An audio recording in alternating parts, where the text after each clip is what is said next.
Anteriormente em Romances Proibidos.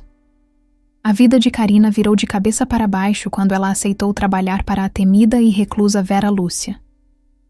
O que começou como uma relação tensa de trabalho evoluiu para um cuidado mútuo e uma atração proibida. Mas, no exato momento em que elas se beijaram pela primeira vez, a realidade invadiu o sonho. Carina descobriu que está grávida de seu ex-namorado abusivo. Agora, com o teste positivo no chão do banheiro e os lábios de Vera ainda quentes nos seus, Carina precisa enfrentar seu maior medo. Será que o amor nascente sobreviverá a um segredo desse tamanho? Descubra agora na conclusão desta história.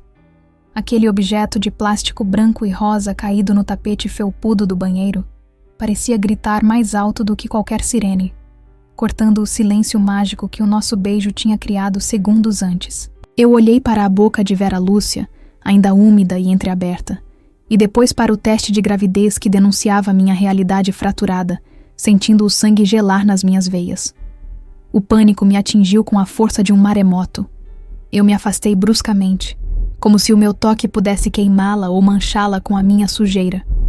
Eu me encolhi contra a pia, puxando os joelhos para o peito, esperando o momento em que a expressão de desejo no rosto dela se transformaria em repulsa, esperando ouvir que eu deveria fazer minhas malas e sumir dali com meu problema. Mas Vera não recuou. Ela respirou fundo, recuperando o fôlego que o nosso beijo tinha roubado, e se abaixou lentamente, ignorando a dor no quadril que eu sabia que ela sentia. Com uma calma que me deixava atordoada, ela pegou o teste do chão, segurando-o entre os dedos finos e bem cuidados, e analisou as 2 linhas vermelhas, com a mesma seriedade com que analisava contratos ou processos judiciais. Não havia julgamento no olhar dela, apenas uma constatação pragmática de um fato novo, uma peça nova no tabuleiro que ela já estava reorganizando mentalmente. É dele, não é? Ela perguntou a voz baixa e controlada, sem citar o nome do Henrique, como se ele não merecesse ser invocado naquele santuário que era a nossa intimidade recém-descoberta. Daquele traste que veio gritar no meu portão, eu apenas balancei a cabeça afirmativamente, incapaz de falar, as lágrimas voltando a inundar meus olhos. A vergonha era tanta que eu queria cavar um buraco naquele piso de mármore e me esconder para sempre. Eu comecei a balbuciar desculpas desconexas, dizendo que eu ia embora, que eu não queria ser um peso, que eu sabia que uma mulher como ela não merecia ter uma empregada grávida de um homem tóxico dentro de casa. Eu dizia que ia abortar a minha própria felicidade para não atrapalhar a vida dela, porque era isso que eu tinha aprendido a fazer. Me anular. Pare de falar bobagens, Carina. Ela me interrompeu, segurando meu queixo com firmeza e me obrigando a olhar nos olhos dela. Ninguém vai a lugar nenhum. Você acha mesmo que depois do que acabou de acontecer entre nós, eu vou deixar você sair por aquela porta desamparada, carregando uma criança no ventre?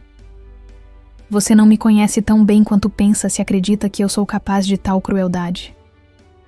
Mas é um filho dele, Vera. Eu sussurrei, o nome dela saindo da minha boca sem o dona pela primeira vez, carregado de medo e intimidade. É uma complicação, é bagagem, é barulho. A senhora gosta de silêncio, de ordem. Um bebê vai destruir tudo isso. Ela soltou um riso breve, nasalado, e jogou o teste de gravidez na lixeira com um gesto de desdém, como se estivesse descartando a importância do pai biológico junto com o objeto. Em seguida, ela segurou minhas 2 mãos, que estavam geladas, e as aqueceu entre as dela, aproximando seu rosto do meu até que nossas testas se encostassem. Eu fechei os olhos, sentindo a respiração dela misturada com a minha, e o cheiro dela acalmando o furacão dentro do meu peito. Minha casa tem 18 cômodos, Carina, ela disse, e eu pude ouvir o sorriso na voz dela. Acho que temos espaço suficiente para um berço sem que isso destrua a minha paz. Pelo contrário, talvez essa casa precise de um pouco de vida. Eu passei anos cercada de silêncio e móveis caros, e veja onde isso me levou, a uma solidão amarga. Você trouxe luz para cá, e se você vem com um pacote extra, então nós vamos acolher esse pacote. Nós? Eu perguntei, abrindo os olhos, sem acreditar no plural que ela tinha usado com tanta naturalidade. Sim, nós, ela confirmou, e me deu um selinho demorado, casto, mas cheio de promessas, selando o compromisso ali mesmo, no chão do banheiro. Você cuidou de mim quando eu era uma velha rabugenta e insuportável. Agora é a minha vez de cuidar de você. Esse homem, o tal pai biológico, não tem poder nenhum aqui dentro. Ele é passado. O que está acontecendo aqui, entre eu e você, é o futuro. E eu vou proteger esse futuro com todas as minhas forças. Ela me ajudou a levantar. E apesar de eu ser a mais jovem, senti que ela era a torre de força que me sustentava. Saímos do banheiro de mãos dadas, e o quarto de empregada, que antes parecia um lugar frio e impessoal, de repente se transformou em um cenário de cumplicidade. Ela não quis voltar para o quarto dela imediatamente. Sentamos na minha cama estreita, lado a lado, e ela me abraçou de lado, deixando eu apoiar a cabeça no ombro dela. Ficamos ali por um longo tempo, em silêncio, digerindo a montanha-russa de emoções que tinha nos atropelado naquela tarde. A mão dela desceu do meu ombro e pousou, hesitante e leve, sobre a minha barriga ainda plana. Foi um gesto tão íntimo, tão possessivo e protetor, que me fez chorar de novo. Mas dessa vez foi um choro de alívio, de quem solta um fardo pesado demais para carregar sozinha. Eu cobri a mão dela com a minha, aceitando aquele carinho, aceitando que, de alguma forma milagrosa, aquele bebê não seria um estorvo, mas um laço a mais entre nós. Você vai ter o melhor pré-natal que o dinheiro pode pagar. Ela começou a planejar. O lado prático e executivo dela assumindo o controle para mascarar a emoção. Conheço os melhores obstetras da cidade. E vamos ver suas roupas. Você vai precisar de coisas confortáveis. Nada de uniformes apertados. A partir de hoje, você não é mais minha funcionária, Karina. Vamos inventar um cargo, assistente pessoal, dama de companhia, não importa. Mas você não vai mais limpar chão ou cozinhar para mim enquanto carrega essa criança. Eu tentei protestar, dizer que precisava trabalhar, que precisava do salário, mas ela colocou o dedo nos meus lábios pedindo silêncio. Ela disse que meu trabalho agora era ficar saudável e ficar ao lado dela, e que o resto a gente resolveria. A segurança com que ela falava do futuro me dava vertigem, mas também uma esperança que eu nunca tinha sentido antes. Eu estava grávida, desempregada na teoria, mas me sentia a mulher mais rica do mundo porque tinha o amor daquela mulher extraordinária. A noite caiu lá fora, transformando o céu de Belo Horizonte em um manto escuro pontilhado de luzes distantes. Mas dentro daquele quarto, o tempo parecia ter outra dimensão. Não houve mais beijos apaixonados naquela noite, nem avanços ousados. O clima era de ternura absoluta, de reconhecimento de terreno. Estávamos ambas assustadas com a velocidade das coisas, mas nenhuma de nós queria recuar. Quando ela finalmente se levantou para ir para o quarto dela, a separação física doeu. Ela parou na porta, apoiada na bengala, e olhou para trás, para mim, sentada na cama com os olhos inchados e o coração transbordando. A luz do corredor desenhava a silhueta dela, forte e majestosa, e eu agradeci a Deus, ou ao destino, por ter me guiado até aquele portão naquele dia de entrevista. Tente dormir, minha querida, ela disse suavemente. E deixe a porta destrancada, caso você precise de algo, ou caso eu precise saber se você ainda está aqui e não foi um sonho. Eu sorri, assentindo, e ouvi os passos dela se afastarem pelo corredor. Deitei na cama, levando a mão aos lábios onde o gosto dela ainda permanecia, e depois à minha barriga. Eu não estava mais sozinha. Eu tinha um segredo crescendo dentro de mim e um amor proibido florescendo ao meu redor. O medo do Henrique ainda existia, escondido em algum lugar escuro da minha mente. Mas pela primeira vez na vida, eu sentia que tinha uma leoa pronta para me defender e que juntas nós seríamos invencíveis. Acordei na manhã seguinte com uma sensação estranha e maravilhosa de que o mundo tinha mudado de cor durante a noite, abandonando os tons cinzentos de medo para assumir uma coloração dourada de esperança. A porta do meu quarto, que eu deixei destrancada conforme o pedido dela, permaneceu fechada. Mas saber que a barreira entre nós era apenas simbólica me fez dormir um sono profundo e reparador, algo que eu não experimentava há meses. Levantei-me sentindo aquele enjoo matinal familiar, mas dessa vez ele não veio acompanhado do pânico da solidão. Eu lavei o rosto, olhei para a minha imagem no espelho e, pela primeira vez, não vi uma vítima, mas uma mulher que estava sendo cuidada por alguém poderosa. Ao chegar na cozinha, a governanta me olhou com uma desconfiança redobrada, como se farejasse a mudança na eletricidade da casa. Mas eu mal notei sua carranca habitual. Fui preparar a bandeja de Dona Vera, mas antes que eu pudesse terminar, ela apareceu na porta, vestida impecavelmente, apoiada na bengala, mas com uma postura muito mais ereta do que nos dias anteriores. Ela dispensou a governanta com um gesto seco de mão e, assim que ficamos sozinhas, se aproximou de mim e beijou minha testa com uma naturalidade que fez meu coração errar o compasso, transformando a cozinha fria no lugar mais acolhedor do mundo. Você não vai carregar peso hoje nem nunca mais, ela decretou, pegando a bandeja da minha mão e colocando-a sobre a mesa. E você vai se sentar comigo na mesa da varanda para o café. Chega de comer escondida aqui nos fundos como se fosse uma criminosa. Você é minha convidada, minha companhia, e em breve, algo muito mais importante do que isso. Aquelas palavras me deram um frio na barriga, uma mistura de excitação e medo de como lidaríamos com aquela nova realidade diante dos outros. Mas a segurança dela era contagiante. Tomamos café juntas na varanda ensolarada, e embora mantivéssemos uma distância decorosa por causa dos jardineiros que passavam, nossos olhares trocavam carícias secretas por cima das xícaras de porcelana. Ela perguntou como eu estava me sentindo, se o enjoo tinha passado, e anotou mentalmente os alimentos que eu conseguia tolerar, assumindo o controle da minha dieta com a mesma eficiência com que geria seus investimentos. No entanto, apesar da felicidade inebriante daquele novo romance, uma sombra persistente continuava a rondar meus pensamentos, como uma nuvem escura em dia de verão. Henrique. A cada barulho de motor na rua, a cada toque do interfone, meu corpo reagia com um espasmo de terror, lembrando da ameaça dele no portão e da possibilidade dele voltar para reivindicar uma paternidade que eu não queria compartilhar. Eu tentava disfarçar, sorrindo para Vera, mas ela, com sua percepção aguçada de quem passou a vida lendo pessoas, notou a tensão nos meus ombros e o tremor nas minhas mãos sempre que o telefone tocava. No meio da tarde, ela me chamou para ir ao escritório, um cômodo onde eu raramente entrava e que sempre me intimidou pela aura de seriedade que emanava. Dessa vez, a atmosfera era diferente. Não havia música clássica tocando, nem livros de poesia abertos. Vera estava sentada atrás de uma mesa de madeira maciça gigantesca, usando óculos de leitura e analisando uma pasta de documentos com uma expressão que me lembrou a Dama de Ferro do nosso primeiro encontro.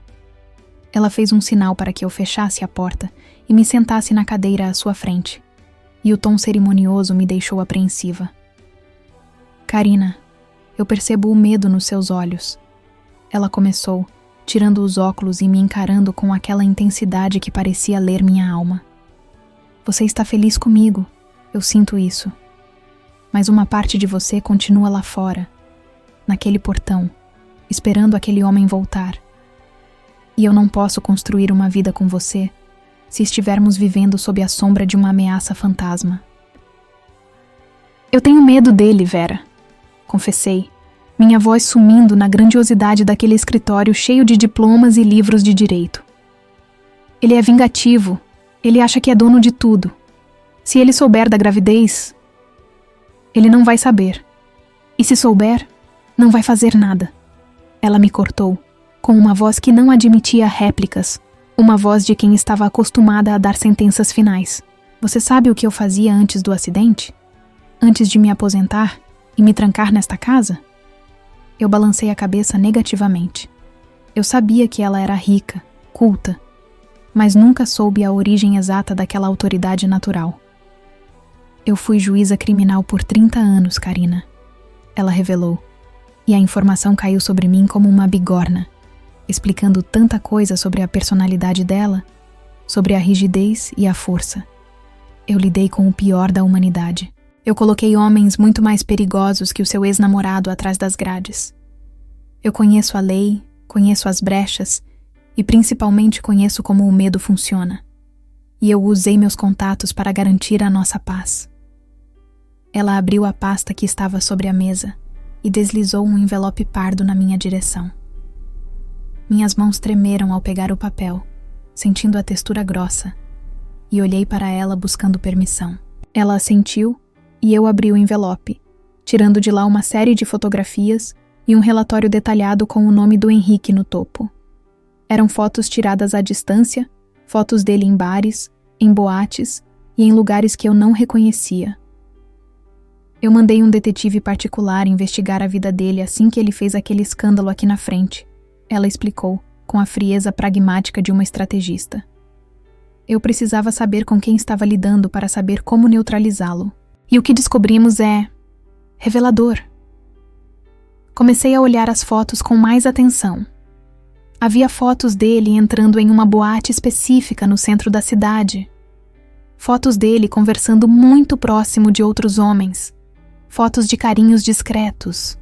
Mãos dadas em ruas escuras. Sorrisos que ele nunca tinha dado para mim. O relatório descrevia uma rotina dupla, frequentando locais conhecidos pelo público LGBTQIA+, da cidade. Relacionamentos casuais com outros rapazes. Uma vida inteira escondida sob a fachada de machão agressivo que ele usava para me diminuir. Ele vive uma mentira, Karina. Vera disse suavemente, vendo o choque estampado no meu rosto. A agressividade dele, o ódio, a necessidade de te controlar. Tudo isso é fachada para esconder quem ele realmente é. E o medo que ele tem de ser descoberto pela família conservadora e pelos amigos do trabalho. Ele não odeia você. Ele odeia a si mesmo. Eu soltei as fotos sobre a mesa, sentindo uma mistura vertiginosa de choque e alívio. O monstro que me assombrava de repente diminuiu de tamanho, tornando-se apenas um homem confuso e assustado, preso em suas próprias mentiras. A gravidez, que antes parecia uma arma que ele usaria contra mim, agora era algo que ele provavelmente rejeitaria com todas as forças para não ter que lidar com a realidade de uma vida tradicional que ele não desejava. Com esse dossiê em mãos, ele jamais vai ousar se aproximar de nós. Vera continuou, levantando-se e contornando a mesa para ficar ao meu lado. Ele sabe que se me incomodar, eu tenho o poder de expor a vida dele, ou pior, de processá-lo por assédio e perturbação com provas robustas. Ele morre de medo de ser exposto. O silêncio dele é garantido pelo próprio medo dele. Ela colocou as mãos nos meus ombros, fazendo uma massagem firme que começou a dissolver os nós de tensão que eu carregava há dias. Eu inclinei a cabeça para trás, olhando para o rosto dela de baixo para cima, e senti uma admiração avassaladora. Ela não tinha apenas me consolado. Ela tinha ido à guerra por mim, usado sua inteligência, seu dinheiro e seu poder para eliminar o dragão que guardava a torre da minha prisão. Você está livre, meu amor. Ela sussurrou, e o uso daquele apelido carinhoso pela primeira vez fez meu coração transbordar. Livre para viver a sua vida, livre para ter esse bebê em paz, livre para me amar sem olhar para trás. Eu me levantei e a abracei com força, enterrando o rosto no pescoço dela, sentindo as lágrimas de gratidão molharem a gola da camisa de seda. O peso do mundo tinha sumido. Henrique não era mais um vilão de filme de terror. Era apenas um capítulo encerrado, uma página triste que eu podia finalmente virar. Ali, nos braços daquela ex-juíza implacável que tinha se tornado minha protetora e amante, eu soube que nada, absolutamente nada, poderia nos atingir. Estávamos blindadas pelo amor e pela lei, e o futuro, que antes parecia um abismo, agora se estendia à nossa frente como um tapete vermelho pronto para ser trilhado. Aquela noite na mansão não se parecia com nada que eu já tivesse vivido ali, nem mesmo nos meus sonhos mais otimistas de Cinderela moderna. O ar da casa, geralmente frio e silencioso, estava impregnado com o aroma quente e acolhedor de alecrim e cordeiro assado, misturado ao cheiro suave de velas de baunilha que tremulavam em castiçais de prata espalhados pela sala de jantar.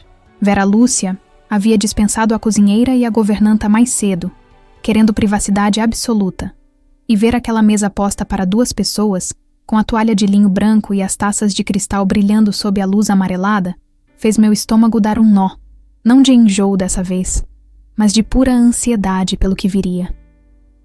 Quando ela desceu as escadas, meu fôlego sumiu, sequestrado pela visão da mulher que descia degrau por degrau com uma elegância que desafiava suas dores físicas. Ela usava um vestido de seda azul marinho que abraçava suas curvas e deixava os ombros à mostra, e seus cabelos estavam soltos, caindo como uma cascata escura sobre a pele iluminada. Mas o que me prendeu não foi a beleza estonteante dela, e sim o nervosismo visível em suas mãos, que apertavam o corrimão com força excessiva, e no olhar inquieto que ela lançou em minha direção. A grande doutora Vera, a juíza temida, estava nervosa por um jantar comigo, a ex-cuidadora grávida, e essa vulnerabilidade a tornava a criatura mais linda que eu já tinha visto. Você está deslumbrante, Karina, ela disse ao chegar ao pé da escada, sua voz saindo um pouco mais rouca que o normal. Esse vestido verde realçou seus olhos. Venha, sente-se. O jantar está pronto. E eu não quero que esfrie. Sentamos uma de frente para a outra na cabeceira da mesa longa, diminuindo a distância que aquele móvel imponente tentava impor. Ela me serviu um suco de uva integral na taça de vinho, piscando para mim com cumplicidade, enquanto se servia de uma dose generosa de tinto seco. O jantar correu em um clima de intimidade suspensa, onde o som dos talheres tocando a porcelana parecia alto demais, preenchendo os silêncios carregados de significado.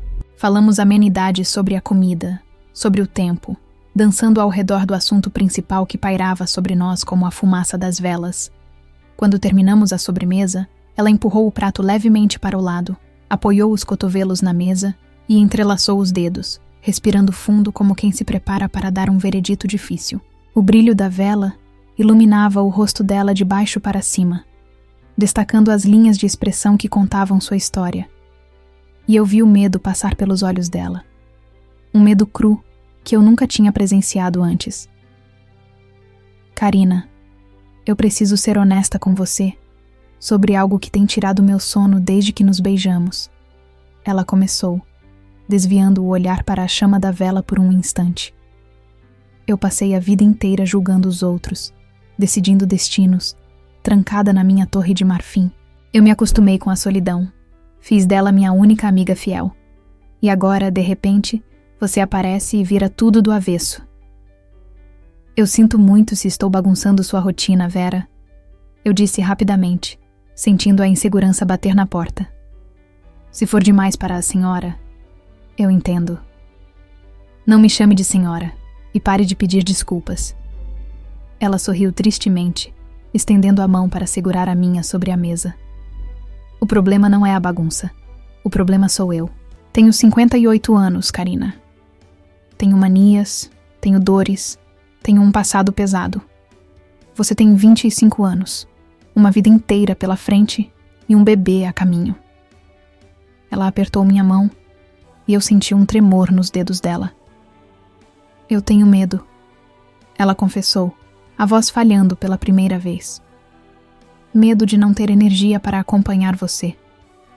Medo de ser velha demais para ser a companheira que você merece, ou a mãe que essa criança vai precisar. Medo de que daqui a alguns anos, você olhe para mim e veja apenas uma velha cansada que te prendeu nesta casa. Eu sou egoísta por querer você aqui, mas sou aterrorizada pela ideia de falhar com você. Ouvir aquelas palavras saindo da boca dela foi como levar um soco no peito, mas um soco que quebrou a última barreira que existia entre nós. Eu me levantei da cadeira, dei a volta na mesa e me ajoelhei ao lado dela, ignorando o protocolo, ignorando tudo. Peguei o rosto dela entre minhas mãos e a fiz olhar para mim, vendo as lágrimas se acumularem nos cantos dos olhos negros dela. Vera, olhe para mim. Eu pedi, com a voz embargada. Você me salvou quando eu não valia nada. Você me deu teto, proteção e carinho quando o mundo me deu as costas. Eu não vejo idade quando olho para você. Eu vejo a mulher mais forte, inteligente e sexy que eu já conheci. Eu não quero um garoto da minha idade que não sabe o que quer da vida. Eu quero você. E esse bebê, ele vai ter muita sorte de ter sua sabedoria por perto. Ela fechou os olhos e deixou uma lágrima escorrer, encostando a testa na minha. Ficamos ali, respirando juntas, sentindo o peso das inseguranças se dissipar no calor do nosso toque. Ela tirou algo do bolso do vestido, um molho de chaves antigo e pesado, e colocou na minha mão, fechando meus dedos sobre o metal frio. Então fique. Ela sussurrou contra meus lábios. Fique não como minha cuidadora, mas como dona desta casa e do meu coração. Vamos criar essa criança juntas. Vamos ser a família que nós duas nunca tivemos. Eu aceitei as chaves, selando nosso pacto com um beijo terno, sentindo que finalmente tinha chegado em casa.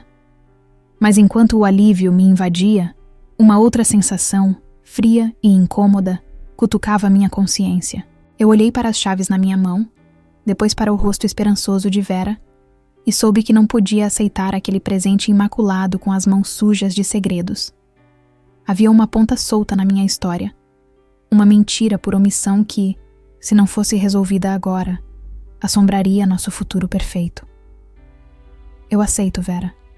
Mais do que tudo no mundo, eu disse, afastando-me um pouco para poder encará-la com seriedade. Mas para que a gente comece essa vida nova do jeito certo, sem fantasmas, eu preciso fazer uma coisa difícil. A expressão dela mudou instantaneamente, o modo protetor dama de ferro, entrando em alerta. Ela se endireitou na cadeira, segurando minha mão com mais força. O que foi? Aconteceu alguma coisa? É o bebê? Ela perguntou ansiosa. Não, é sobre o pai dele. Respirei fundo, tomando coragem. Eu sei que você tem o dossiê, sei que ele está neutralizado, mas eu não posso criar meu filho baseada em uma mentira ou em uma ameaça. Eu preciso contar a verdade para o Henrique. Eu preciso olhar na cara dele e dizer que estou grávida e que acabou. Não por ele, Vera, mas por mim, pela minha consciência. Eu quero entrar nessa nova vida com você de alma lavada. Vera ficou em silêncio, o maxilar tenso, processando a informação. Eu vi a relutância nos olhos dela, o instinto de me trancar na torre e jogar a chave fora para me proteger do mundo. Mas ela era uma mulher da lei, uma mulher que valorizava a verdade acima de tudo, e ela viu nos meus olhos que aquilo não era um desejo romântico, mas uma necessidade moral. Você tem certeza de que quer ficar frente a frente com ele de novo? Ela perguntou, a voz grave. Ele pode ser imprevisível. Eu tenho certeza, afirmei. E tenho certeza porque agora eu sei quem eu sou, e sei que tenho você. Ele não tem mais poder sobre mim. Ela suspirou, derrotada pela minha lógica, mas beijou minha mão com respeito. Tudo bem. Se é o que sua consciência pede, nós faremos. Mas será nos meus termos. Lugar público, segurança apaisana na mesa ao lado e eu esperando no carro blindado na porta. Você vai lá, diz a sua verdade e volta para mim. Estamos combinadas? Combinadas, respondi, sentindo um misto de pavor e libertação. O jantar terminou com um brinde silencioso ao nosso futuro, mas a tensão do dia seguinte já pairava no ar. Eu teria que enfrentar o Henrique uma última vez. Mal sabia eu que aquele encontro não seria apenas um ponto final, mas uma revelação que mudaria a vida de nós três para sempre. O caminho até o café no centro da cidade foi feito em um silêncio carregado de expectativa, quebrado apenas pelo som abafado do motor do carro blindado de Vera e pelo tamborilar dos meus dedos sobre o couro bege do banco. Vera dirigia com uma mão no volante e a outra apertando a minha coxa com firmeza, um gesto possessivo e protetor que servia para me lembrar, a cada segundo, que eu não estava sozinha naquela missão. Eu olhava para a paisagem urbana passando pela janela de vidro escurecido, vendo pessoas comuns vivendo suas vidas triviais, e me sentia em uma realidade paralela, prestes a desarmar a última bomba que restava do meu passado para finalmente poder abraçar o meu futuro. Ao chegarmos, O motorista e segurança particular que Vera contratou desceu primeiro, varrendo o perímetro com um olhar treinado, antes de abrir a porta para mim. Vera ficou no carro, conforme combinamos, mas abaixou o vidro o suficiente para me lançar um último olhar intenso, um misto de encorajamento e aviso de que ela estaria a um grito de distância. Respirei fundo o ar poluído da avenida, ajeitei a blusa solta que escolhi para disfarçar qualquer mudança no meu corpo e entrei no estabelecimento, sentindo o cheiro forte de café expresso e pão de queijo, que felizmente não me causou enjoo naquele dia. Talvez porque a adrenalina fosse mais forte que os hormônios. Avistei Henrique sentado em uma mesa no fundo, longe da vitrine, mexendo nervosamente em um guardanapo de papel que já estava despedaçado em suas mãos grandes. A imagem dele me causou um choque, não de medo, mas de estranhamento. Ele parecia menor, mais encolhido, sem aquela postura arrogante de macho alfa que costumava usar como armadura. Ele vestia uma camisa social amassada e tinha olheiras profundas, marcas visíveis de quem não dormia bem há dias, talvez assombrado pelo medo do dossiê ou pelos seus próprios demônios internos. Caminhei até a mesa com passos firmes, sentindo o olhar discreto do segurança que se sentou 2 mesas atrás, fingindo ler um cardápio. Quando Henrique me viu, ele se levantou num sobressalto, derrubando um sachê de açúcar no chão, e eu vi nos olhos dele um reflexo de pânico que logo se transformou em vergonha. Ele não tentou me abraçar nem me beijar. Apenas indicou a cadeira à sua frente com um gesto contido, murmurando um oi rouco que mal chegou aos meus ouvidos. Sentei-me, mantendo a coluna ereta, sentindo-me estranhamente poderosa diante daquele homem que, meses atrás, tinha o poder de me fazer chorar com uma simples crítica. Obrigado por ter vindo, Karina. Ele começou, a voz trêmula, sem coragem de me encarar nos olhos. Eu sei que não tenho moral nenhuma para te pedir nada, depois do show que eu dei na porta do seu trabalho. Eu fui um animal, um covarde. Foi mesmo. Concordei sem agressividade, apenas constatando um fato. Mas eu não vim aqui para ouvir desculpas vazias, Henrique. Eu vim porque precisamos colocar um ponto final nisso de uma vez por todas.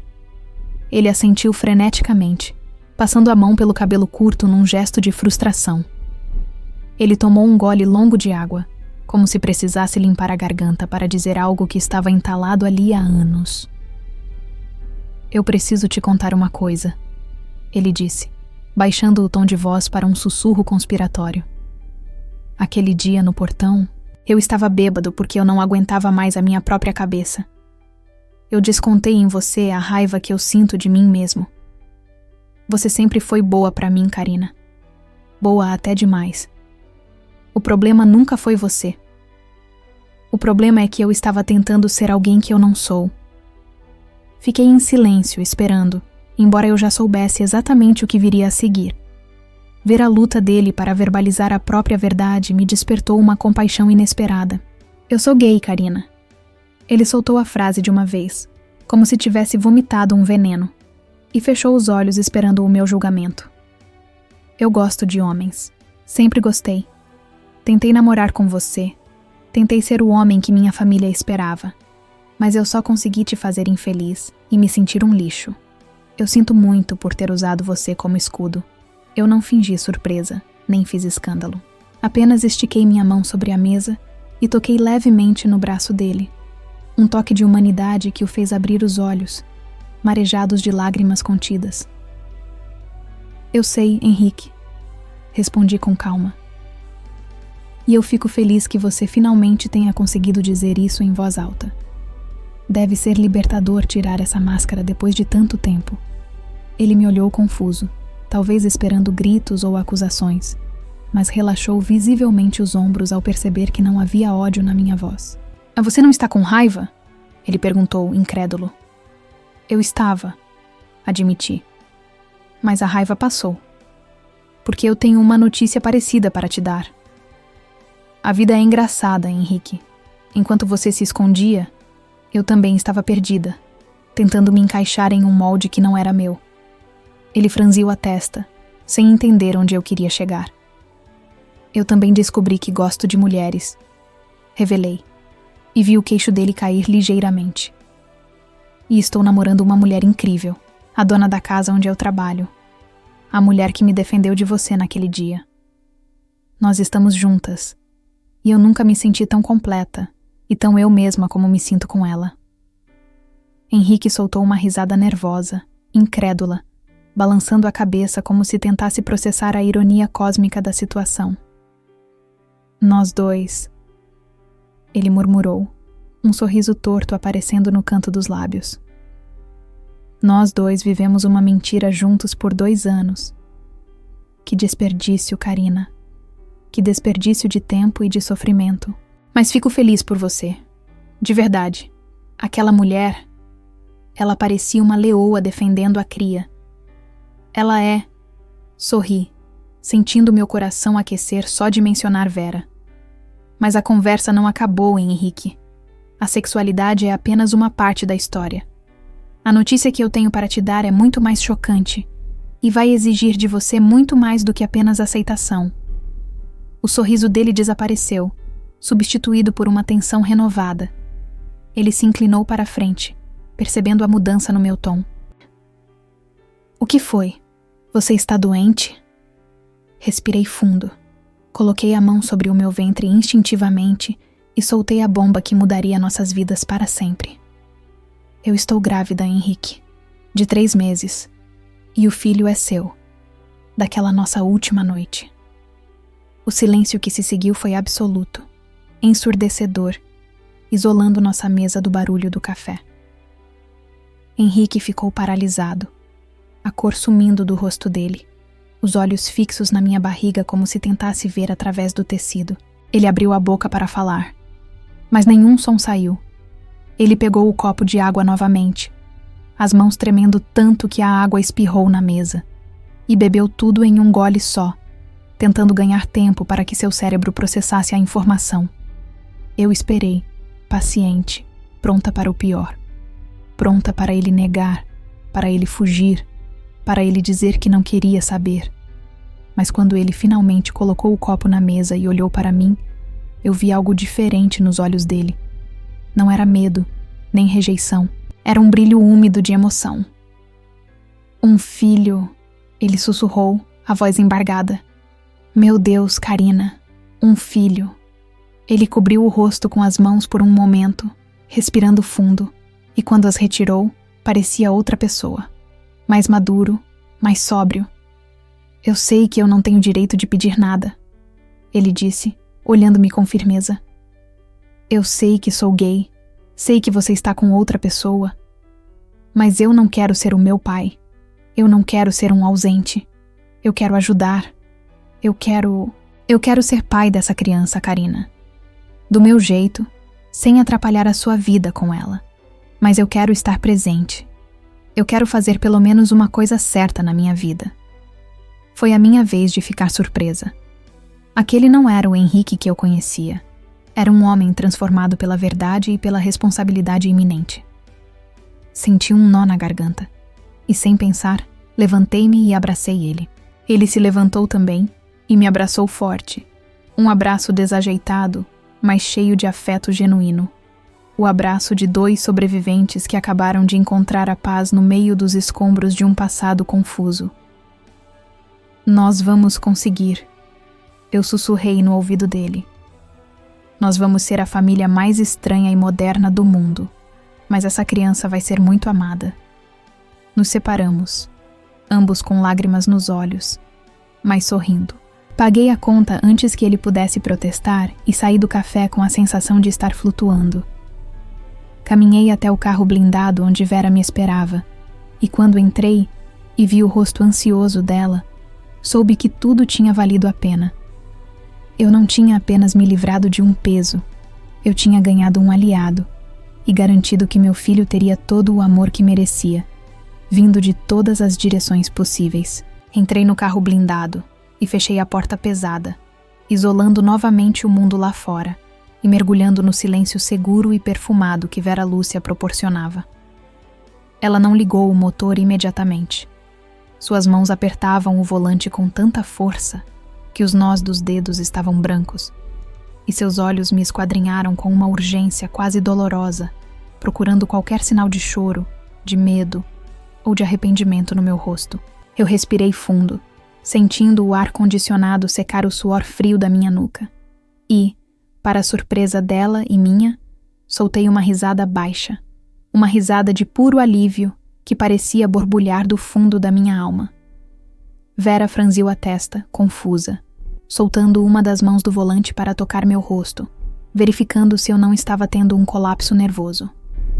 "Karina?" Ela chamou, a voz cheia de cautela. "O que aconteceu lá dentro? Ele te ameaçou? Ele negou? Por que você está rindo, minha querida? Você está me assustando." "Ele não ameaçou nada, Vera," respondi, cobrindo a mão dela com a minha e beijando a palma macia.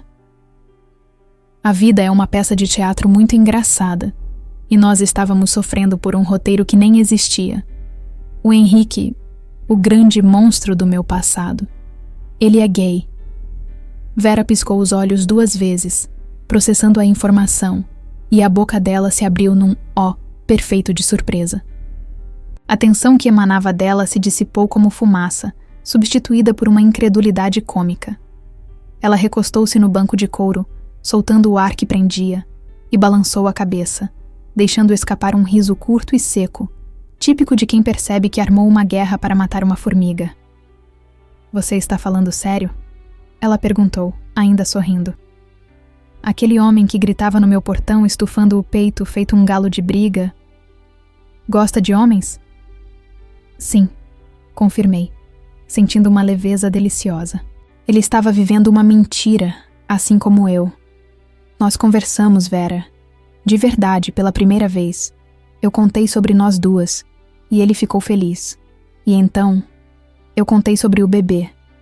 O sorriso de Vera diminuiu um pouco, a postura de dama de ferro voltando a aparecer nas bordas, vigilante. Ela se virou de lado no banco, focando toda a sua atenção em mim, os olhos negros perscrutando minha reação. "E como ele reagiu?" Ela indagou, o tom de voz descendo uma oitava, tornando-se grave. "Ele rejeitou a criança? Ele pediu DNA? Porque se ele ousou duvidar da sua palavra, eu tenho advogados que podem..." "Ele quer assumir, Vera." Interrompi suavemente, vendo a expressão dela mudar de proteção para uma insegurança sutil e devastadora. Ele ficou chocado, claro. Mas depois ele chorou. Ele disse que quer fazer a coisa certa. Ele quer ser um pai presente. Não para reatar comigo, mas para ajudar a criar o filho dele. O silêncio que se instalou no carro foi diferente do anterior. Era um silêncio denso, cheio de perguntas não feitas. Vi Vera desviar o olhar para o painel do carro, mordendo o lábio inferior, um gesto de vulnerabilidade que ela raramente mostrava. Eu sabia exatamente o que passava na cabeça dela. O medo de sobrar, o medo de que a família tradicional me puxasse de volta, o medo de que não houvesse espaço para uma terceira pessoa, especialmente uma mulher mais velha que não tinha laços de sangue com a criança. "Vera", chamei, fazendo-a olhar para mim novamente. "Eu sei o que você está pensando, e eu preciso que você me escute com muita atenção. O Henrique é o pai biológico. Ele vai ter o nome na certidão, vai visitar, vai ajudar. Mas ele não é a minha família. Você é." Ela me olhou com os olhos marejados, a máscara de força caindo por terra. 3 é um número complicado, Karina. Ela sussurrou, a voz embargada. Eu nunca fui mãe. Eu não sei trocar fraldas. Não tenho paciência para choro. E agora vou ter que dividir as decisões com um homem que, até ontem, eu queria ver preso? Eu tenho medo de atrapalhar. Tenho medo de que, quando esse bebê nascer e ele estiver lá, fazendo o papel de pai, você perceba que eu sou apenas a senhora rica que paga as contas. Aquilo partiu meu coração, mas também me deu a certeza de que eu precisava ser a rocha dela naquele momento, assim como ela foi a minha. Soltei o cinto de segurança, inclinei-me sobre o console central e segurei o rosto dela com as 2 mãos, obrigando-a a mergulhar no meu olhar. Você nunca vai ser apenas quem paga as contas, disse com firmeza, enfatizando cada palavra. Você é a mulher que eu amo. Você é a mãe que eu escolhi para o meu filho. Pai é quem cria. E mãe também. O Henrique vai ser o pai, sim. E isso é ótimo para o menino. Mas quem vai acordar de madrugada comigo é você. Quem vai ensinar sobre arte, sobre música e sobre caráter é você. O nosso filho vai ter a sorte de ter amor em dobro, não amor dividido. Vera fechou os olhos, absorvendo a promessa, e uma lágrima solitária escorreu, que eu beijei antes que caísse. Quando ela abriu os olhos novamente, o brilho de determinação tinha voltado, misturado com uma ternura infinita. Ela segurou meus pulsos, beijou minhas mãos e respirou fundo, reassumindo o controle, mas agora com o coração apaziguado.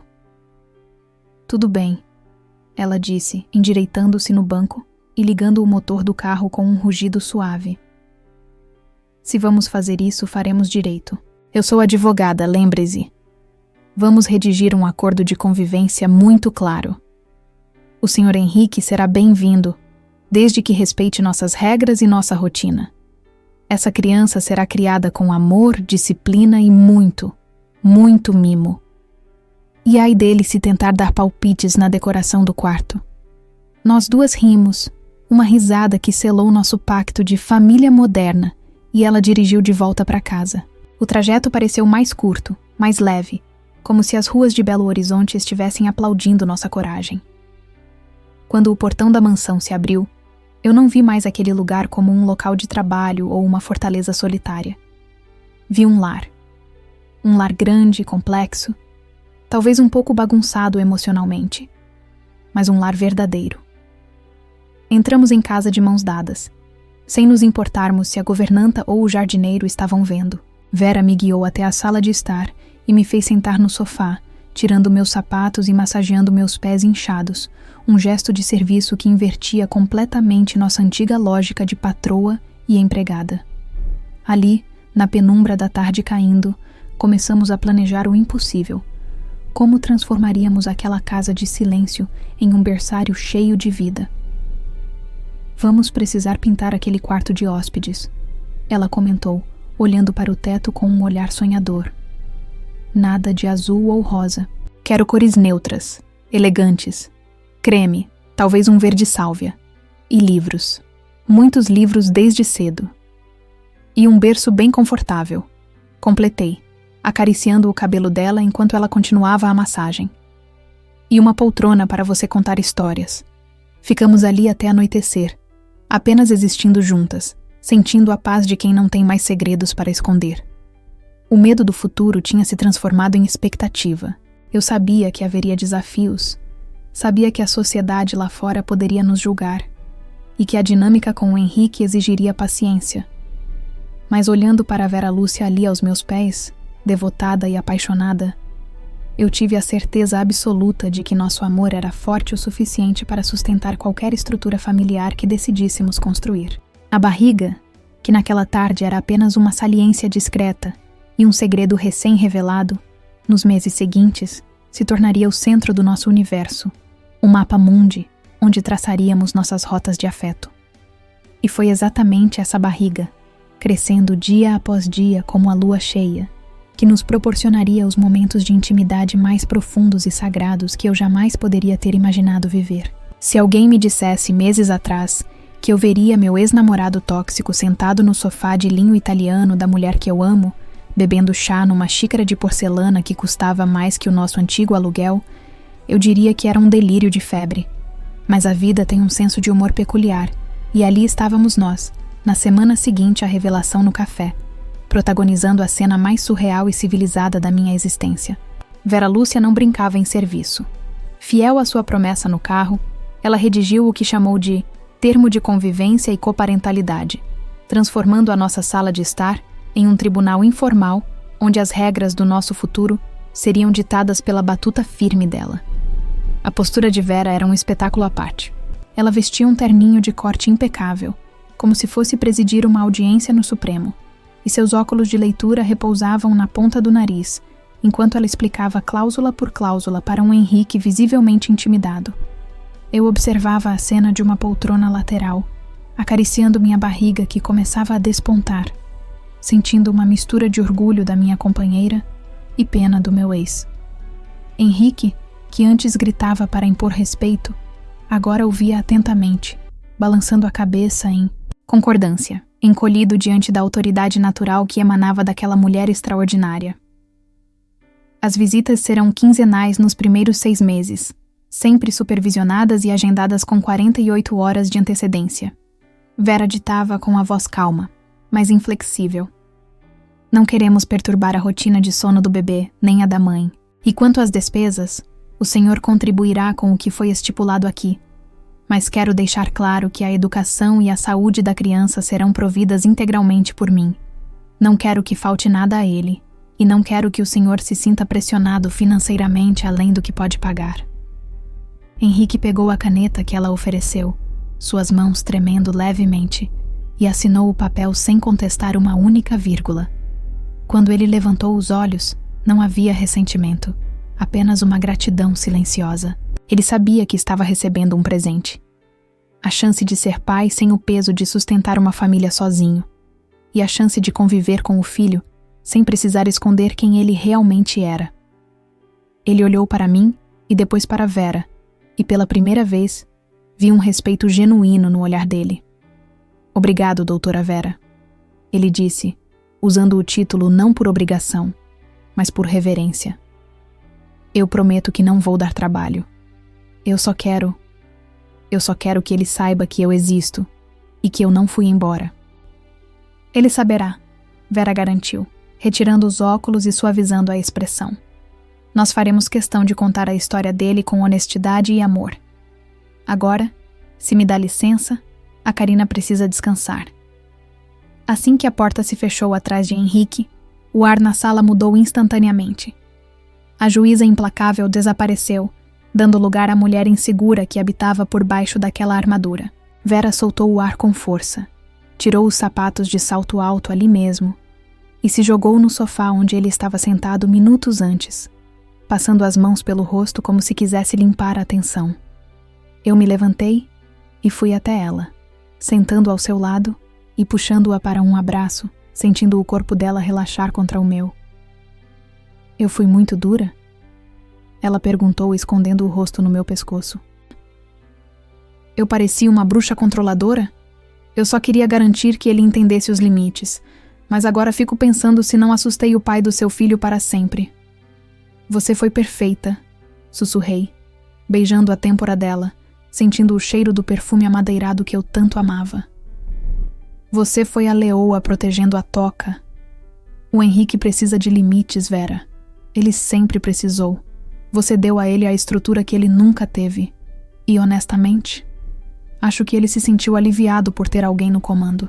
Ela levantou o rosto e me olhou com aqueles olhos negros profundos, onde eu via um medo residual brilhando lá no fundo. Eu senti ciúmes, Karina. Ela confessou, a voz saindo num fio. Quando ele falou, nosso filho, olhando para você, me deu um aperto no peito. Uma voz horrível na minha cabeça disse que eles são o sangue e eu sou apenas a agregada. Que quando essa criança nascer e olhar para ele, vai haver uma conexão biológica que eu nunca vou ter. Aquela confissão doeu, porque eu sabia que era um medo real, baseado em tudo o que a sociedade dizia sobre o que é uma família de verdade. Eu peguei a mão dela e a levei até a minha barriga, que naquele momento deu um chute sutil, um movimento quase imperceptível que eu vinha sentindo há alguns dias, mas que ainda não tinha compartilhado com ninguém. Você está sentindo isso? Perguntei, pressionando a mão dela contra o tecido da minha blusa. Vera arregalou os olhos, prendendo a respiração, concentrada na palma da mão. Passaram-se alguns segundos de silêncio absoluto, e então aconteceu de novo. Um pequeno solavanco. A vida se manifestando lá dentro. A boca de Vera se abriu num sorriso de puro êxtase, e as lágrimas brotaram instantaneamente nos olhos dela. Ele mexeu. Ela sussurrou maravilhada, como se tivesse acabado de testemunhar um milagre. Meu Deus, Karina, ele mexeu. Ele mexeu para você, Vera. afirmei, emocionada. Ele conhece a sua voz. Ele conhece o seu toque. Você conversa com ele toda noite, você canta para ele. O Henrique pode ter dado o DNA, mas é você quem está nutrindo essa criança com amor todos os dias. Sangue é apenas biologia, meu amor. O que nós temos é vínculo. E isso ninguém tira. Vera abaixou a cabeça e beijou minha barriga com uma devoção que me fez estremecer, sussurrando promessas de amor eterno para aquele serzinho que ainda nem conhecia o mundo. Naquele momento, qualquer dúvida sobre o papel dela se desfez. Ela não era a madrasta, nem a avó, nem a tia rica. Ela era a mãe. Uma mãe que escolheu amar, o que talvez fosse a forma mais pura de maternidade que existe. Os meses seguintes voaram numa mistura doce de preparativos e intimidade doméstica.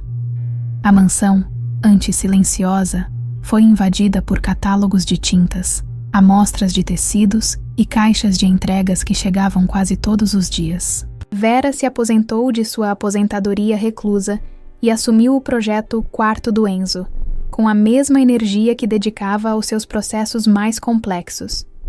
Era divertido vê-la discutindo com decoradores sobre a tonalidade exata de verde sálvia ou testando a segurança de carrinhos de bebê com um rigor técnico impressionante.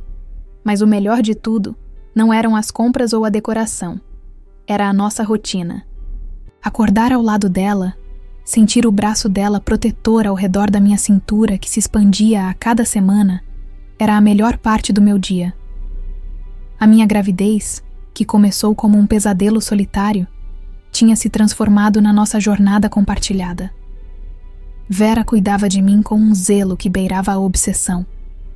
Ela controlava minhas vitaminas, massageava minhas pernas inchadas e aprendeu a cozinhar pratos saudáveis só para garantir que eu não tivesse azia.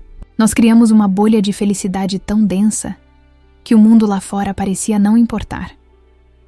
Henrique cumpria sua parte, mandando mensagens respeitosas e perguntando sobre os exames, mas mantinha a distância combinada, entendendo que aquele momento sagrado da gestação pertencia a nós duas. Eu via a transformação de Vera, o rejuvenescimento dela. A mulher amarga e dolorida do início tinha desaparecido, dando lugar a uma mulher vibrante, que sorria com os olhos e que, às vezes, eu pegava dançando sozinha na sala com um macacãozinho de bebê nas mãos.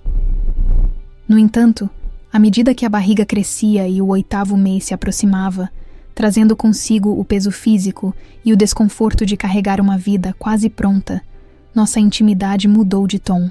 O sexo apaixonado e urgente dos primeiros meses deu lugar a algo diferente, mais lento, mais sensorial, uma exploração de toque e sensibilidade que eu nunca soube que existia. Numa noite chuvosa, típica do fim de verão em Belo Horizonte, descobri que o desejo não desaparece com a gravidez. Ele apenas se transforma em algo sagrado, onde o cuidado e o prazer se fundem numa coisa só. A chuva batia forte contra a janela panorâmica do nosso quarto, um tamborilar constante e ritmado que contrastava com o silêncio quente e protegido do lado de dentro. Eu estava deitada na cama king size, cercada por um exército de travesseiros que Vera insistia em arrumar estrategicamente para apoiar minhas costas e minhas pernas, tentando encontrar uma posição onde o peso da barriga de 8 meses não cortasse minha respiração. Eu me sentia uma baleia encalhada em lençóis de algodão egípcio, inchada, cansada e com a pele da barriga tão esticada que parecia prestes a rasgar a qualquer momento. Mas, ironicamente, nunca me senti tão amada em toda a minha vida. A porta do banheiro se abriu, liberando uma nuvem de vapor perfumado, e Vera surgiu vestindo apenas um robe de seda cor de vinho, com os cabelos úmidos presos num coque frouxo e segurando um frasco de óleo de amêndoas nas mãos. A luz do abajur de leitura dourava a pele negra dela, criando sombras suaves que realçavam a curva do pescoço e a elegância dos movimentos. Ela caminhou até a cama com aquele passo decidido de quem tem uma missão importante. Sentou-se ao meu lado e começou a esfregar o óleo entre as palmas das mãos para aquecê-lo, um ritual que repetíamos religiosamente todas as noites, mas que nunca deixava de me arrepiar. "Como estão os meus amores hoje?" ela perguntou, a voz rouca e baixa, enquanto afastava o edredom e levantava a minha camisola de cetim, expondo o monte redondo e firme que abrigava nosso filho. O Enzo está agitado com a chuva, parece que está sambando aqui dentro. Respondi, soltando um gemido de alívio quando as mãos quentes e oleosas dela tocaram minha pele. E a mãe dele está com uma dor na lombar que parece que carregou um saco de cimento o dia todo. Vera sorriu, um sorriso devoto, e começou a massagem. As mãos dela, que antes assinavam sentenças e folheavam processos, agora deslizavam pela minha barriga com uma técnica e uma delicadeza impressionantes. Ela desenhava círculos lentos, conversando com a pele, sentindo cada ondulação, cada movimento do bebê. Eu fechei os olhos, entregando-me à sensação, sentindo o cheiro doce das amêndoas invadir minhas narinas e acalmar meu sistema nervoso. Shhh! Calma, garotão, ela sussurrou, inclinando-se para falar diretamente com a minha barriga. Deixe a mamãe descansar. Você tem que ficar aí mais um pouquinho. Não queira sair nessa tempestade. Senti o hálito quente dela contra a minha pele esticada, e meu corpo reagiu instantaneamente. Um arrepio subindo pela espinha e se concentrando no baixo ventre. Era confuso e maravilhoso sentir desejo naquele estado, com o corpo tão transformado, tão longe dos padrões de beleza, mas Vera fazia questão de me fazer sentir a mulher mais desejável do mundo. Ela beijou o topo da minha barriga, depois o lado, traçando um caminho de beijos úmidos que me fez suspirar alto. Você é linda, Karina, ela disse, levantando os olhos para me encarar, e eu vi a pupila dela dilatada, escura como a noite lá fora. Você não tem ideia do poder que emana de você agora, gerando vida. É a coisa mais sexy e sagrada que eu já vi. Eu me sinto enorme, Vera, confessei, passando a mão pelo meu rosto inchado. Meus tornozelos sumiram, tenho estrias aparecendo. Às vezes tenho medo de que você olhe para mim e sinta a falta da Karina de antes.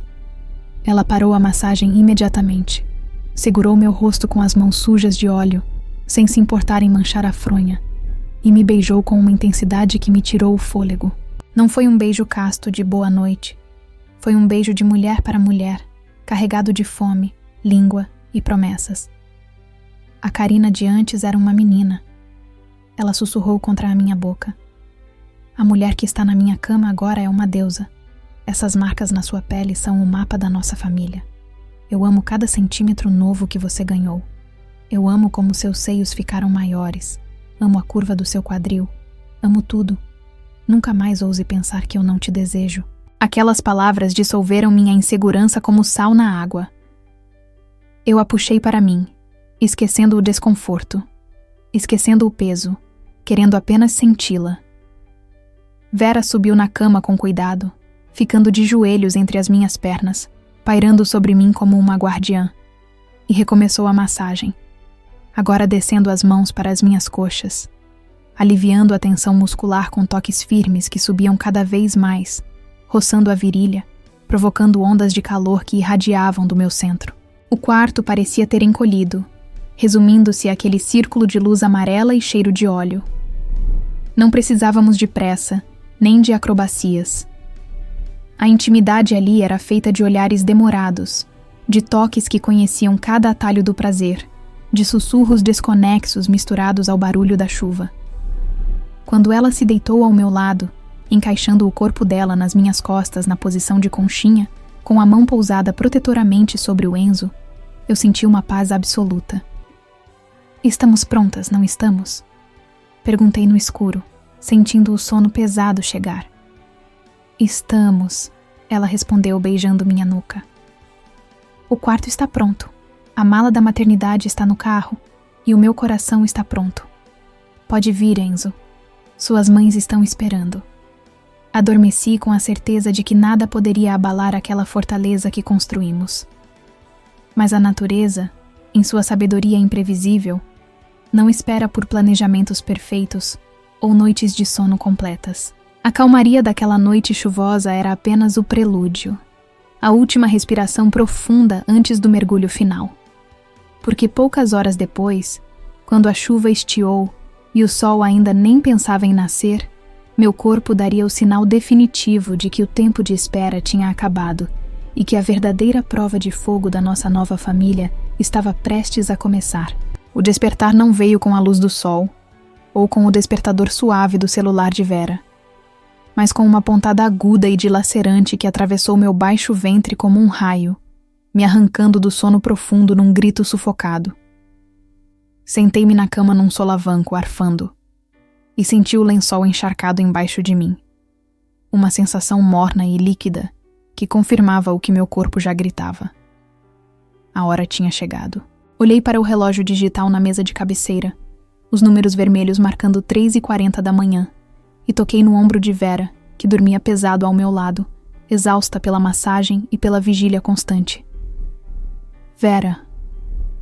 Chamei, minha voz saindo trêmula, misturada com uma nova onda de dor que me fez dobrar o corpo para frente. Vera, acorda. A bolsa estourou. A reação dela foi instantânea, quase militar. Ela não resmungou, não se espreguiçou. Em um segundo estava dormindo, e no outro estava de pé ao lado da cama, acendendo o abajur, os olhos arregalados, mas focados, o modo emergência ativado. Ela olhou para a poça no lençol, depois para o meu rosto contorcido, e a máscara de eficiência caiu por um breve segundo, revelando um pânico cru que eu nunca tinha visto nela. A grande juíza, que controlava tribunais e destinos, estava diante da única força da natureza que ela não podia legislar: o nascimento. Tudo bem, respire, ela disse, mais para si mesma do que para mim, correndo para o closet para pegar um vestido solto para mim. A mala já está no carro. O médico disse que quando a bolsa estourasse ainda teríamos tempo. Não precisamos correr. Respire, Karina. Pelo amor de Deus, respire. Ela me ajudou a vestir a roupa com mãos que tremiam levemente, calçou meus chinelos e me guiou até o elevador da casa, apoiando todo o meu peso no corpo dela. A descida até a garagem pareceu levar uma eternidade, cada contração marcando o tempo como um relógio biológico impiedoso. Quando entramos no carro, ela ligou para o obstetra no viva voz, sua voz autoritária voltando ao normal, enquanto dava instruções e confirmava que estávamos a caminho. Mas eu via seus dedos apertarem o volante até as articulações ficarem brancas. O trajeto até a maternidade foi um borrão de luzes da cidade vazia e respirações ofegantes. Vera dirigia rápido, cortando sinais vermelhos desertos com uma audácia que me faria rir se eu não estivesse concentrada em não gritar. Ela segurava minha mão livre o tempo todo, beijando meus dedos a cada intervalo de dor, sussurrando promessas de que tudo ficaria bem, de que eu era forte, de que ela não deixaria nada me acontecer. Eu sentia o medo dela vibrar através do toque, o medo de me perder, o medo do desconhecido, o medo de que a felicidade fosse frágil demais para durar. Chegamos à emergência obstétrica e fomos recebidas por uma equipe que já nos esperava, alertada pelo status VIP de Vera. Fui colocada em uma cadeira de rodas e levada para a sala de pré-parto, com Vera correndo ao meu lado, recusando-se a soltar minha mão mesmo quando as enfermeiras tentavam afastá-la para verificar meus sinais vitais. A atmosfera asséptica do hospital, com suas luzes brancas e cheiro de álcool, contrastava violentamente com o nosso ninho quente e perfumado, e eu me senti pequena e exposta. As horas seguintes foram um teste de resistência física e emocional que eu jamais poderia ter imaginado. As contrações vinham como ondas gigantes, me puxando para baixo d'água, e a única âncora que me mantinha na superfície era a voz de Vera. Ela não saiu do meu lado nem para beber água. Ela limpava o suor da minha testa com uma toalha fria, molhava meus lábios ressecados, e nos momentos de dor mais intensa, deixava que eu esmagasse a mão dela, aceitando meus gritos e xingamentos como se fossem declarações de amor. Eu não consigo, Vera, dói muito, eu gritei em certo momento, exausta, sentindo que meu corpo ia se partir ao meio. Eu não tenho forças. Você tem, sim, ela respondeu firme, segurando meu rosto e me obrigando a olhar nos olhos dela, que estavam marejados. Você é a mulher mais forte que eu conheço. Você enfrentou o mundo por esse bebê. Falta pouco, meu amor. Olhe para mim. Eu estou aqui. Nós vamos fazer isso juntas. Henrique chegou em algum momento da madrugada, ficando na sala de espera conforme o combinado, respeitando nosso espaço sagrado. Mas a presença dele lá fora me trouxe uma paz adicional, sabendo que nosso filho teria todos ali por ele. Mas ali dentro, no campo de batalha, éramos só nós duas. Vi Vera discutir com uma enfermeira que foi ríspida comigo. Vi a dama de ferro rosnar para proteger sua fêmea e sua cria, e senti uma onda de amor tão grande que superou a dor por um instante. Quando o médico finalmente anunciou que era hora de empurrar, o mundo se estreitou até aquele momento. Vera estava pálida, com medo estampado no rosto, mas assumiu sua posição ao meu lado, segurando meus ombros, servindo de apoio físico para o meu esforço final. Eu empurrei com tudo o que tinha, com a alma, com a vontade desesperada de ver o rosto do nosso filho, guiada pelos incentivos roucos dela no meu ouvido. Isso, Karina, está quase. Eu estou vendo ele, ela gritou, a voz falhando pela emoção. Mais uma vez. Por favor, meu amor, só mais uma vez. E então, com um último grito de libertação, a pressão desapareceu, seguida por um silêncio de um segundo que pareceu durar uma vida inteira. E então, o som mais lindo do universo explodiu na sala.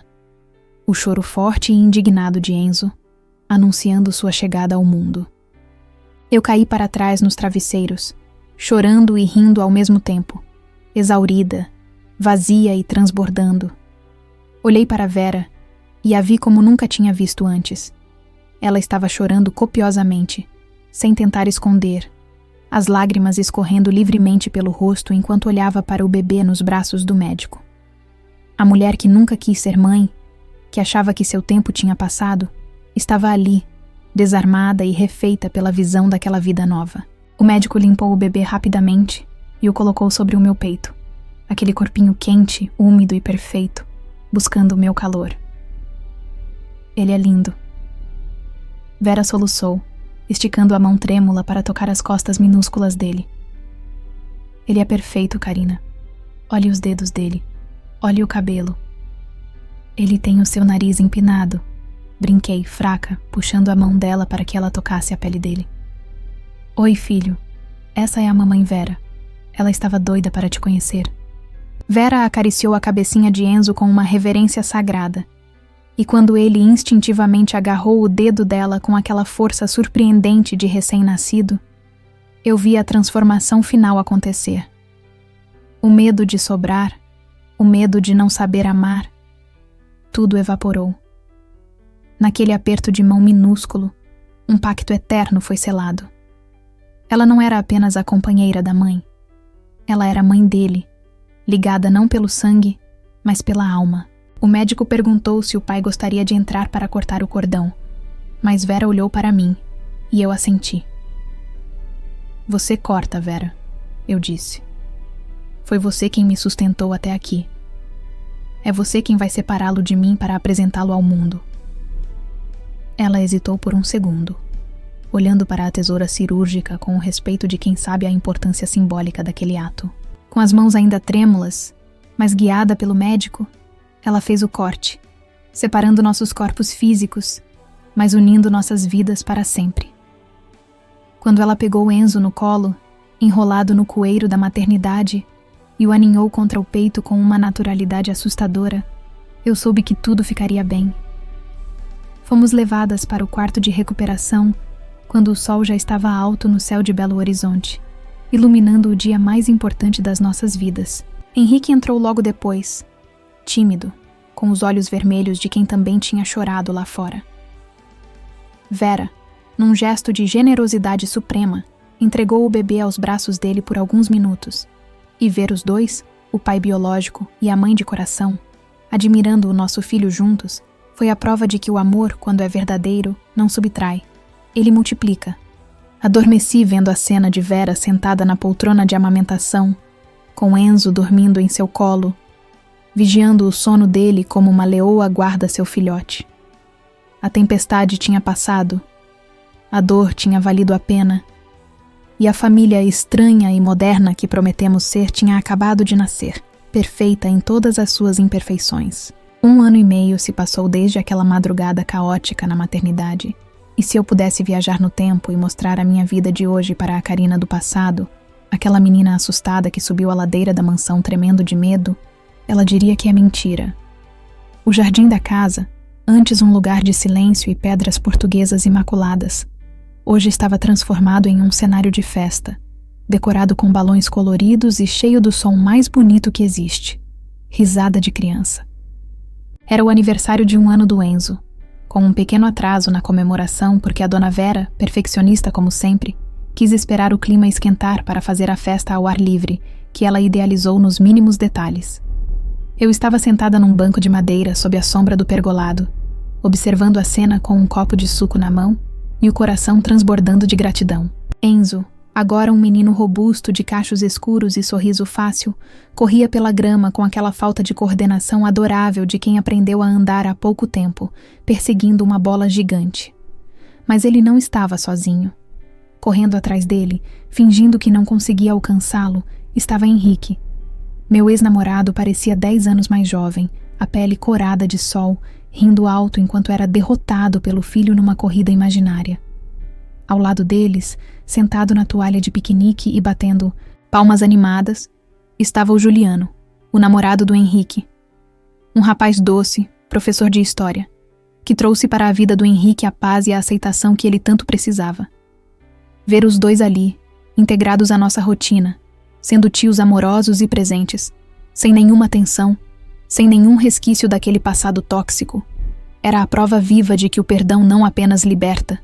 Ele constrói pontes onde antes só existiam muros. Henrique olhou para mim e acenou, um gesto simples de camaradagem. E eu acenei de volta, sentindo uma leveza absoluta. Mas meus olhos, como ímãs, logo procuraram a verdadeira dona da festa e da minha vida.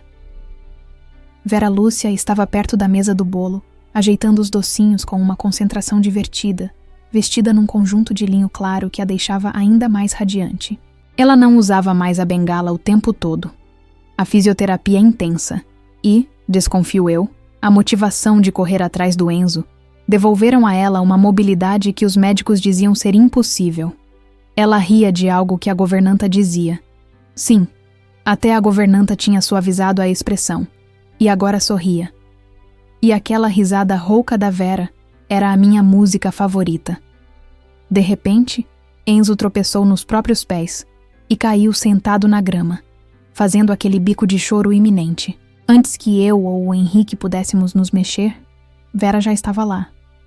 Ela se agachou com agilidade, pegou ele no colo e o encheu de beijos na barriga, transformando o susto em gargalhada em questão de segundos.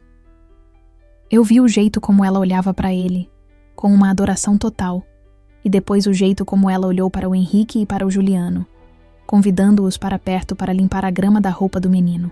Ali estava ela, a ex-juíza temida, a mulher que achava que terminaria seus dias sozinha numa torre de marfim, agora sendo a matriarca de uma família moderna, torta e absolutamente perfeita.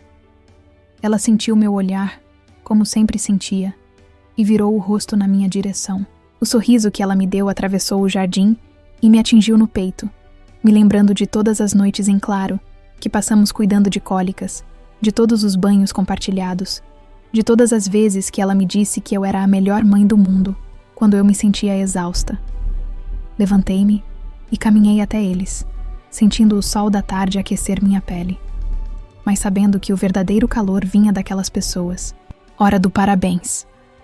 Vera anunciou quando cheguei perto, passando o braço pela minha cintura e me puxando para junto dela, num abraço possessivo e terno. Nos reunimos atrás da mesa do bolo.